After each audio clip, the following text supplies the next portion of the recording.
Major Dhyanchand जी के जन्म दिवस पर हर साल खेल दिवस मनाया जाता है। इस अवसर पर रामपुर के तहसील स्वार के गांव पतपुरी में बने तैयार हुए मिनी स्टेडियम का उद्घाटन करने पहुंचे कमिश्नर मुरादाबाद अंजन कुमार सिंह। उन्होंने फीता काटकर विधि विधान से खेल मैदान का उद्घाटन किया। इस मौके पर उन्होंने कहा कि ग्रामीण क्षेत्रों में खेल के मैदान बहुत ज़रूरी है। ग्राम स्तर पर खेल के मैदानों को विकसित किए जाना चाहिए। ग्राम पंचायत निधि में मिनी स्टेडियम बनाया गया है। इसके बाद मत्स्यवासी नगर पंचायत अध्यक्ष दिनेश गोयल ने कहा कि गौशाला का निर्माण कराया गया, जिसका उद्घाटन कमिश्नर मुरादाबाद आनंद कुमार सिंह ने किया। इस दौरान उन्होंने गौशाला का निरीक्षण कर गौशाला की व्यवस्थाएं देखी और एक सभा को संबोधित भी किया। गौशाला की नगर पंचायत प्रशासन को जिम्मेदारी सौंपी। उन्होंने लोगों से कहा कि गोवंश पशु सड़कों पर नजर न आए। ऐसा अगर होता है तो वह उन लोगों को पकड़ेंगे और उनके ऊपर कार्रवाई करेंगे। उन्होंने रामपुर सहित मंडल के 5 जिलों के विकास पर चर्चा करते हुए कहा कि 75% मामलों में मंडल मुरादाबाद प्रथम स्थान पर आता है। यहाँ बेहतर योजनाएं लागू की जाए और वह कागजों के साथ ही ग्राउंड पर भी दिखाई दे रही है। इस दौरान हमारे संवाददाता फहीम खान से बातचीत करते हुए कमिश्नर ने कहा कि खेल के मैदान हर गाँव में होना चाहिए। इससे प्रतिभाएं निखरती हुई है और उन्हें मौका मिलता है। उन्होंने कान्हा गौशाला पर बातचीत करते हुए कहा कि इसमें भी बेहतर काम हो रहे हैं। उन्होंने कहा कि रामपुर आकर वह गर्व महसूस करते हैं। बिजली व्यवस्था पर सवाल पर उन्होंने कहा कि पहले से व्यवस्था दुरुस्त हुई है, लेकिन अभी बहुत कुछ होना बाकी है। सड़क निर्माण को लेकर भी सवाल को उन्होंने यह कहते हुए आगे बढ़ाया कि व्यवस्थाएं धीरे धीरे ठीक हो रही है। फहीम खान की रिपोर्ट। अरे नहीं, उसके बिना इनको जरूर खिलाई। रामपुर में मौजूद हैं। आज वो कई प्रोग्रामों में शामिल हुए हैं। नो डाउट आज अंजन कुमार सिंह किसी परिचय के मोहताज नहीं, इंट्रोडक्शन के मोहताज नहीं, मेरे साथ मौजूद हैं। आज सीधी बात करता हूं उनसे। आज सर आप रामपुर हैं और रामपुर में आपने कई प्रोग्रामों को किया है।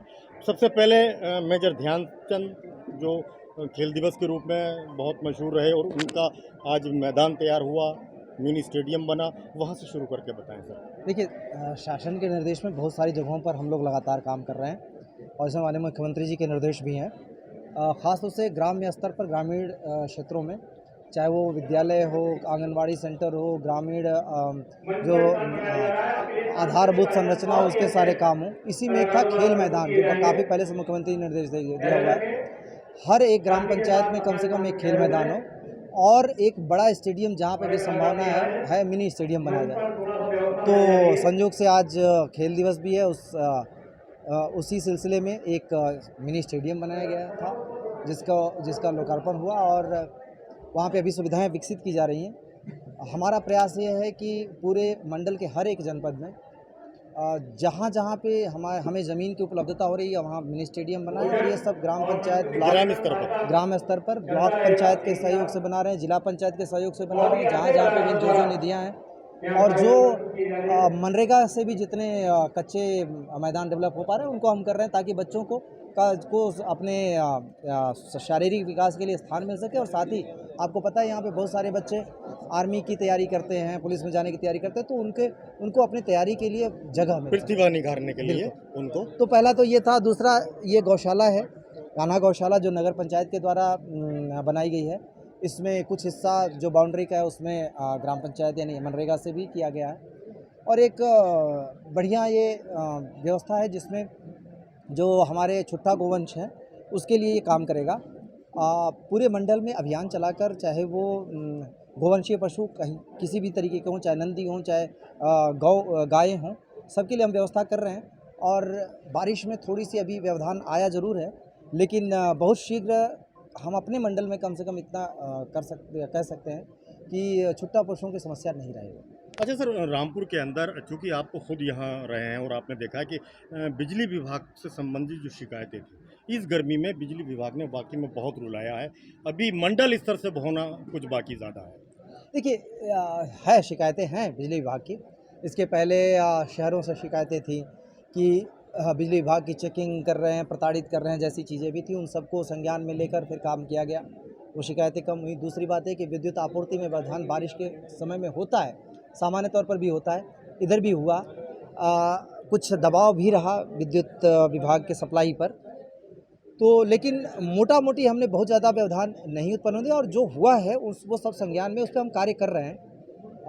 कर्मियों की भी शिकायतें हैं, बिजली कर्मियों की, उस पर भी निरंतर जांच चल रही है। बहुत जल्दी ये भी व्यवस्था आपको दुरुस्त मिलेगी। सर बहुत ज़रूरी है कि इसमें सख्त एक्शन लिया जाए, क्योंकि रामपुर को ख़ासतौर से जहां आप खड़े हैं इस ग्रामीण क्षेत्र को 8 घंटे लाइट, 6 घंटे लाइट, रात तो बिजली घर ही पूरा फूक गया, इस तरह की चीज़ें जो हैं ओवरलोड के चलते इस पे काम होना बाकी है। देखिए, उसमें कल ही माननीय मुख्यमंत्री जी भी निर्देश दिया कि आप इसको, और पूरे प्रदेश के लिए निर्देश दिया कि इस पर कड़ाई से इसमें कार्य हो, सख्ती से कार्रवाई भी की जाए और विद्युत आपूर्ति की व्यवस्था को सुचारू भी किया जाए।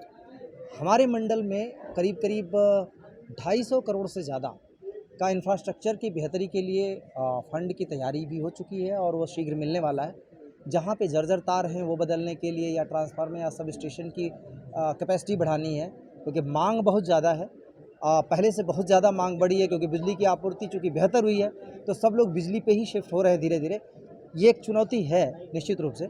ये एक तरीके से कह लीजिए कि एक बेहतर व्यवस्था के कारण भी हुई, कि बेहतर व्यवस्था हुई तो लोगों का भरोसा बढ़ा, फिर उस पर ज़्यादा मांग बढ़ी तो दबाव आया, तो सब स्टेशन अब उसकी क्षमता जब तक नहीं बढ़ती, तो उसकी वजह से दिक्कत आई है। लेकिन उस पर भी हमने तैयारी कर ली है और मुश्किल से 2 से 3 महीने के अंदर सब पे काम होगा, चाहे जर्जर तार हो, चाहे विद्युत सब स्टेशन हो, चाहे ट्रांसफार्मरों की क्षमता बढ़ानी हो, सब पे हम काम करने वाले हैं। अच्छा सर, एक आखिरी सवाल लूँगा मैं आपसे कि ये जो जिस रोड से आप गुजरे हैं अभी, रामपुर से चले, इस रोड को 4 लेन बनाने की बात सुन रहे हैं, चल रही है, क्या है सच्चाई? क्या ये 4 लेन होगा? अगर मैं ये कहूँ कि कोई सी ऐसी रोड नहीं है जो बड़े 2 जगहों को जोड़ती है और जिस पे शासन में प्रस्ताव नहीं है, तो ये गलत होगा। कोई सा रोड ऐसा नहीं है जिसको शासन ने छोड़ा है। बस उसमें ये है कि किस किस तरीके से कब उसमें फंड और बजट की तैयारी होगी और उसमें काम होगा। हमारे मंडल में शासन की बल्कि विशेष नज़र रही है। और आप देखें भैया नगला पुल जो कि गाँव को जोड़ता है, वहाँ से लेकर जो ये नैनीताल को जोड़ने वाले दोनों रोड हैं, वहाँ पे चौड़ीकरण का काम हो रहा है। रिंग रोड 2 बन रही हैं, जो रामपुर में भी है, मुरादाबाद में भी, और एक और की तैयारी है। और जहाँ जहाँ पे ज़रूरत है, बिजनौर से होकर जो NHAI गुजर रही है, उसमें पूरी चौड़ीकरण हुआ।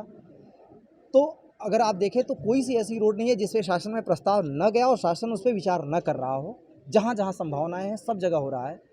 बस यही कि बारी बारी सब पे हो रहा है। और मेरे मंडल में मैं इतना कह सकता हूँ कि तुलनात्मक रूप से अगर देखें तो ज़्यादा रोडों का विकास हुआ है और ज़्यादा बेहतर स्थिति हुई है। थैंक यू वेरी मच हमसे बात करने के लिए। आप, ये खूबी है कमिश्नर अंजने कुमार सिंह की कि वो सवाल मत करिए, उनसे जवाब दे देते हैं पूरा। सवाल बहुत थे मेरे, लेकिन उन सवालों के जवाब ऑटोमेटिक ही कमिश्नर साहब के साथ से मिल गए। तो ये जो आप देख रहे हैं उनकी निष्पक्षता और कर्मठता ये लगातार बनी हुई है रामपुर ज़िले के लिए। और एक विशेष सा लगाव, एक विशेष सा प्यार है रामपुर से कमिश्नर अंजने कुमार सिंह को। यही वजह है कि वो कोई भी मौका हो वो नहीं छोड़ते हैं। Faheem Khan, India news, Rampur.